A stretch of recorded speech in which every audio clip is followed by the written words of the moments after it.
Jason Abraham, the Shadow Teacher, and the sun is shining down on me today, and I am going to share with you part 2, chapter 2 of the highlight reel of my journey of awakening.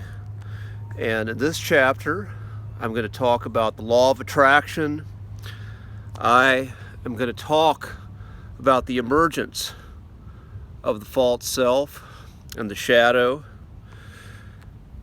And this story, it's going to begin around the time when I was in college, my early 20s. So I have a degree from a prestigious university, even though much of the time I am very critical of our education system, both public and also the university system. And that time, I'm thankful for the time I spent there because it was crucial to my awakening. Didn't know exactly what I was going to do going in.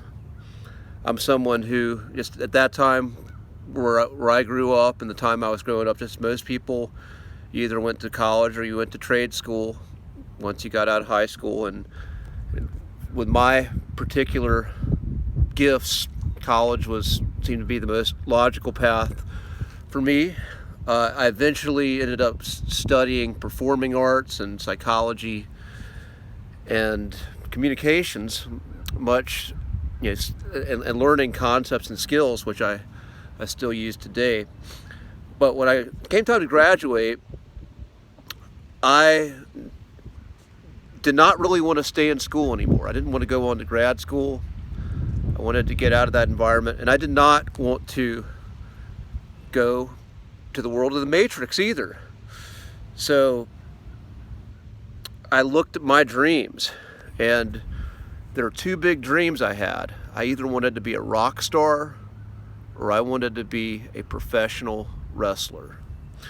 And there's a good friend of mine at that time, and we would go to concerts, and we would go and go to wrestling matches in our free time. Just every weekend we would try to go out to one or the other whenever we could. And he was playing bass at that time, and he had the same dreams. For him, it was I'm either going to be a wrestler or I'm going to be a rock star. And I was not in a band, though I'd been playing music for many years since I was in high school. At the time, my focus was more on the lines of pro wrestling. I was very serious about trying out for a pro wrestling school and getting into the business of pro wrestling. But at some points, like my friend and I switched paths, and our natural abilities kind of pulled us to the things that we were going to excel in. He was a bodybuilder, and he was a very natural athlete, could do just standing backflips, great athletic feats. And I had a great ear. I was very musically talented.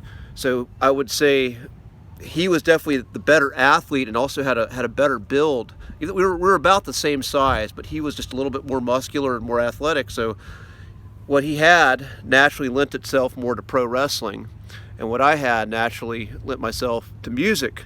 But again, these were not, my conscious mind was gravitating more towards wrestling, but different opportunities started to show up. And I had this vision. I saw the movie Spinal Tap, which was a 1980s movie. And this is long after the time that movie had come out, but I said, that would be really fucking cool to do that for real. And then I saw another movie called Decline of the Western Civilization Part 2, The Metal Years. And it was about the late 1980s heavy metal scene in Hollywood. And I said, that would be fucking cool to do that for real. And I had no idea that time had long passed in the world. So I went out with a vision of trying to create or recreate a band like that and bring that sort of performance type of music to the place where I was living, where it just was not existent at the location nor even at the time. This is late 90s we're talking about. So eventually just different musicians would just kind of show up in my field and kind of pulled me into that role. And I went for that dream. I worked whatever side jobs I could to make money, but my intention was making that band happen. And I recorded a CD, and clearly, like, I didn't make that dream didn't go to the fruition of the fullness of where my dream wanted it to go, because you don't know me as any kind of rock star or anything.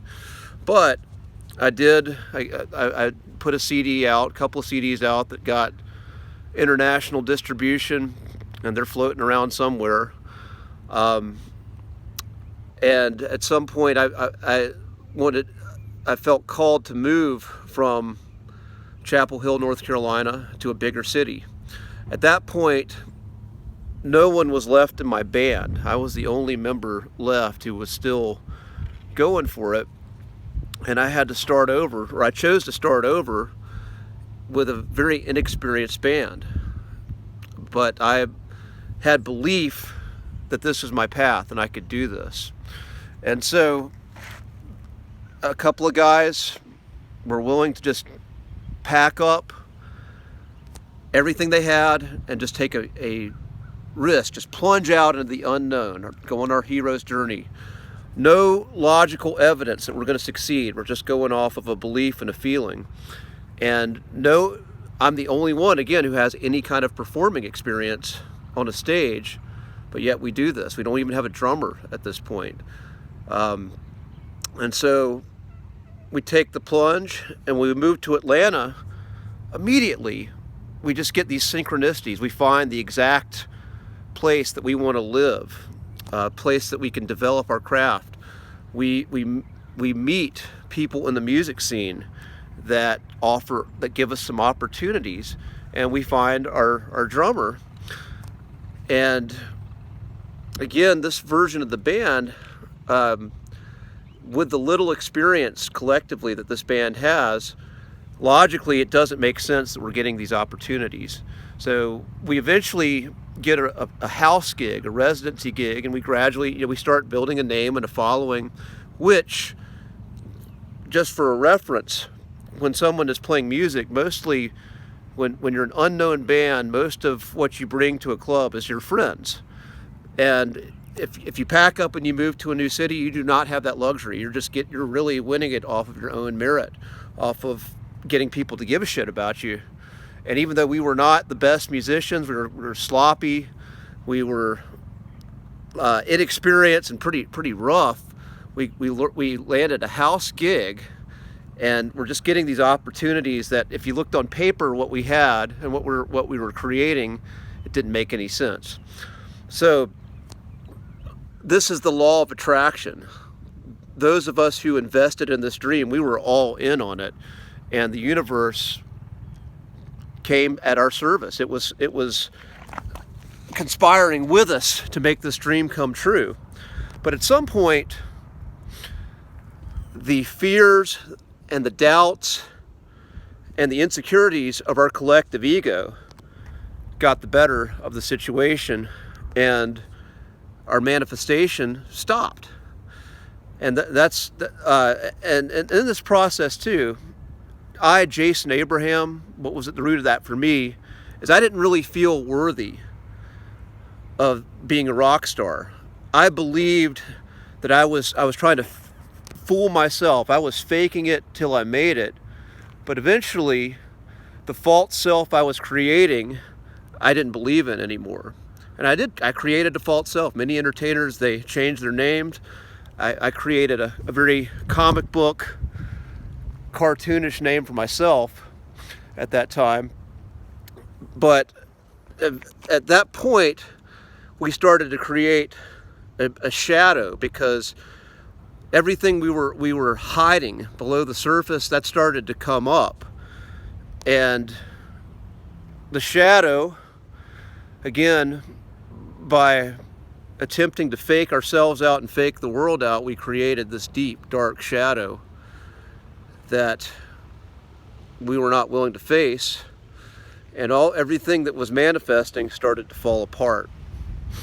And I grew deeper and deeper and deeper into this shadow into this sense of denial, as what I believed I was called to do was just falling apart before my eyes. And everything, this fake identity that I put so much energy into creating, was crumbling. And I was lost, didn't know what to do. So at this point, I'm going deeper and deeper into my shadow and into the dark night of the soul, which I will talk about in the next chapter in this journey. But I want to leave you with this. The universe will join you. When you have full congruence in you, synchronicities will happen. You will manifest if your aim is true, especially if you have others whose aims are true and you're all aiming together at that same target. That was my experience, and I will see you on the other side. Class dismissed.